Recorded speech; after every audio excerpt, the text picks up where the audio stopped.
Ya.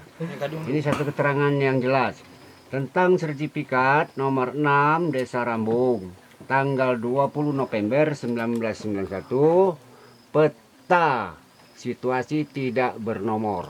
Ini satu.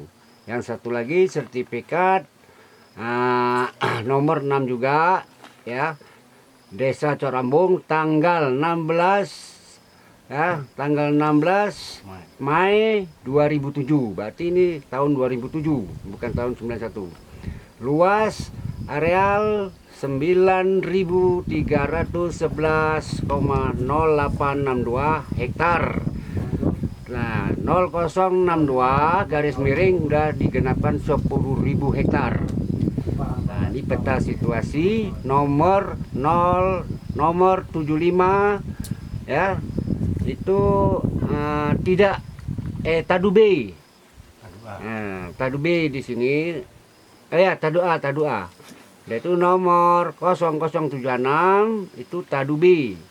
Nah, demikian. Sebelum ada kejelasan, mohon jangan dipasang patok terlebih dahulu.